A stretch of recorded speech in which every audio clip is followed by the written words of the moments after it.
بسم اللہ الرحمن الرحیم۔ صرف 5 منٹ کا مدرسہ قرآن و حدیث کی روشنی میں 18 ذی الحجہ۔ نمبر 1، اسلامی تاریخ۔ سلطان صلاح الدین ایوبی رحمۃ اللہ علیہ کے اوصاف۔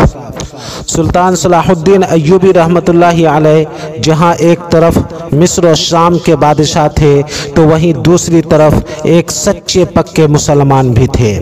علم اور اہل علم سے بڑا لگاؤ تھا۔ وہ خود بھی عالم تھے، نماز کے بڑے پابند تھے، بیماری کی حالت میں بھی امام کو بلا لیتے اور کھڑے ہو کر نماز ادا کرتے۔ ایک موقع پر فرمایا کہ سال ہا سال ہو گئے ہیں مگر میں نے ایک نماز بھی بغیر جماعت کے نہیں پڑھی۔ تعجب کی بات یہ ہے کہ بادشاہ ہونے کے باوجود عمر بھر زکوٰۃ فرض ہونے کی نوبت ہی نہیں آئی۔ صدقات و خیرات میں سارا مال خرچ کر دیتے، کبھی اتنا جمع ہی نہیں ہونے دیتے کہ زکوٰۃ فرض ہو۔ قرآن شریف سنتے تو اکثر آنکھوں سے آنسو جاری ہو جاتے۔ بڑے رحم دل اور بردبار تھے، خادموں اور اپنے ساتھیوں کی غلطیوں کو نظر انداز کر دیتے تھے۔ حتیٰ کہ بیت المقدس جب فتح ہوا تو عیسائیوں کا بادشاہ گائی سلطان صلاح الدین ایوبی کے سامنے لایا گیا۔ بادشاہ بہت ڈرا ہوا تھا کہ اب قتل کر دیا جاؤں گا، مگر سلطان نے اسے اپنے پاس بٹھایا اور اطمینان دلایا کہ وہ قتل نہیں کیا جائے گا۔ بہرحال اللہ تعالیٰ نے ان کو بہت سی خوبیوں سے نوازا تھا۔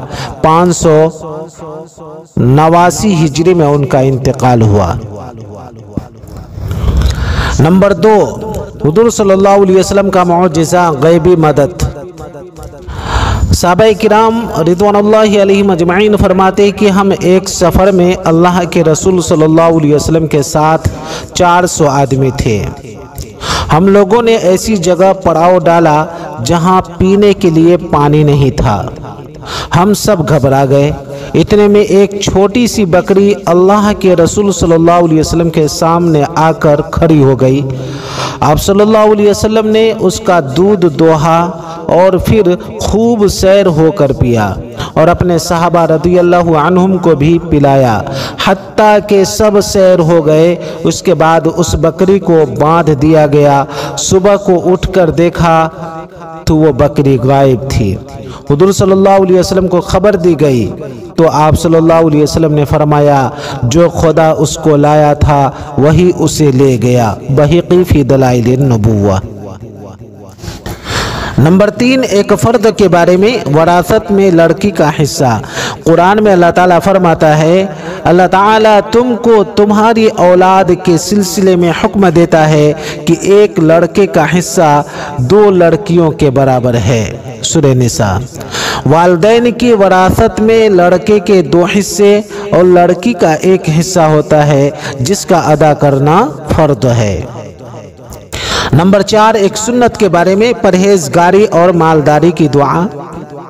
رسول اللہ صلی اللہ علیہ وسلم یہ دعا فرماتے تھے، اللہم انی اسألک الہدی والتقی والعفاف والغنی۔ اللہم انی اسألک الہدی والتقی والعفاف والغنی۔ اے اللہ میں تجھ سے ہدایت، تقوی، پاک دامنی اور غنا کا سوال کرتا ہوں۔ مسلم شریف۔ نمبر 5، ایک اہم عمل کی فضیلت، دعا کرنا بیکار نہیں جاتا۔ رسول اللہ صلی اللہ علیہ وسلم نے فرمایا، بے شک تمہارا رب شرم و حیا کرنے والا اور بڑا سخی ہے۔ وہ اپنے بندہ سے اس بات پر شرماتا ہے کہ بندہ اس کی طرف اپنے ہاتھ اٹھائے اور وہ اسے خالی لوٹائے۔ ترمذی شریف۔ نمبر 6، ایک گناہ کے بارے میں، یتیموں کا مال مت کھاؤ۔ قرآن میں اللہ تعالیٰ فرماتا ہے، یتیموں کے مال ان کو دیتے رہا کرو اور پاک مال کو ناپاک مال سے نہ بدلو، اور ان کا مال اپنے مال کے ساتھ ملا کر مت کھاؤ، ایسا کرنا یقیناً بہت بڑا گناہ ہے۔ سورہ نساء۔ نمبر 7، دنیا کے بارے میں، مال و اولاد قرب آخرت کا ذریعہ نہیں۔ قرآن میں اللہ تعالیٰ فرماتا ہے تمہارے مال اور تمہاری اولاد ایسی چیز نہیں جو تم کو درجہ میں ہمارا مقرب بنا دے، مگر ہاں جو ایمان لائے اور نیک عمل کرتا رہے تو ایسے لوگوں کو ان کے اعمال کا 2 گنا بدلہ ملے گا اور وہ جنت کے بالا خانوں میں آرام سے رہیں گے۔ سورہ سبا۔ نمبر 8، آخرت کے بارے میں گنہگاروں کے ساتھ قبر کا سلوک۔ رسول اللہ صلی اللہ علیہ وسلم نے فرمایا جب گنہگار یا کافر بندے کو دفن کیا جاتا ہے تو قبر اس سے کہتی ہے تیرا آنا نامبارک ہو، میری پیٹھ پر چلنے والوں میں تم مجھے سب سے زیادہ ناپسند تھے، جب تم میرے حوالے کر دیے گئے اور میرے پاس آ گئے تو تم آج میری بدسلوکی دیکھو گے۔ پھر قبر اس کو دباتی ہے اور اس پر مسلط ہو جاتی ہے تو اس کی پسلیاں ایک دوسرے میں گھس جاتی ہیں۔ ترمذی شریف۔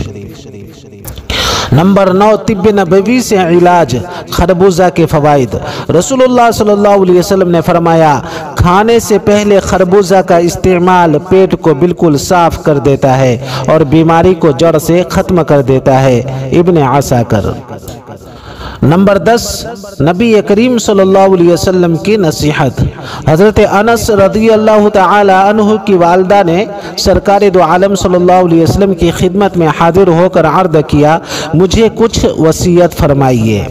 آپ صلی اللہ علیہ وسلم نے فرمایا گناہوں کا چھوڑ دینا بہترین ہجرت ہے، فرائض کی حفاظت کرنا بہترین جہاد ہے، اور ذکر الہی بکثرت کرتی رہو، اس لیے کہ تم اللہ کے یہاں اس سے زیادہ محبوب چیز لے کر نہیں آ سکتی ہو۔